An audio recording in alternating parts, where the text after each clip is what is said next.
SurgiCric III is a set to perform percutaneous cricotirotomy according to the SELDINGER technique. The set consists of scalpel number 11, 10 ml syringe, 6 mm cuffed tracheal tube with dilator, neck tape, extension tubing, introducer needle with guide wire.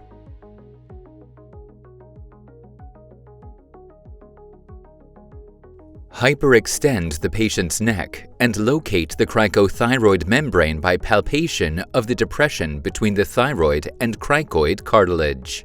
Stabilize this site with index finger and thumb and puncture the cricothyroid membrane.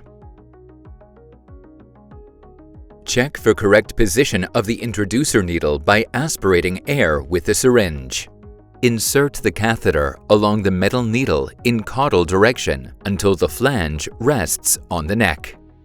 Remove the metal needle. Attach the guide wire to the catheter. For depth orientation, there are graduation marks on the guide wire every 10 centimeters. Advance the guide wire to the 20 centimeter graduation mark. Hold the guide wire in place and remove the sleeve of the guide wire.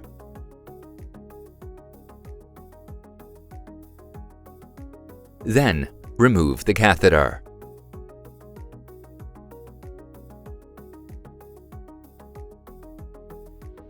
Use the scalpel and make a 5 mm horizontal incision on each side of the guide wire.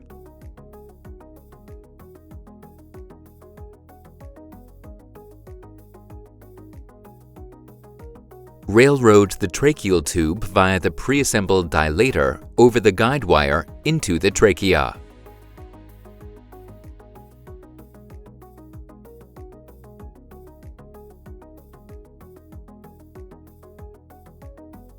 The pre-adjusted flange must be flush with the patient's neck.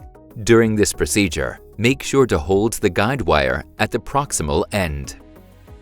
Then, remove the guide wire from the tracheal tube and inflate the cuff with a syringe to the minimum pressure required to seal the trachea and check the cuff at regular intervals. Unlock and remove the dilator. Make sure that the position of the tracheal tube is not changed. Ventilate the patient and verify for correct placement and successful ventilation by a suitable method at regular intervals. The neck tape is used for a safe fixation of the tracheal tube. Tracheal suctioning is possible through the connector of the extension tubing with a suction catheter of less than or equal to 16 French.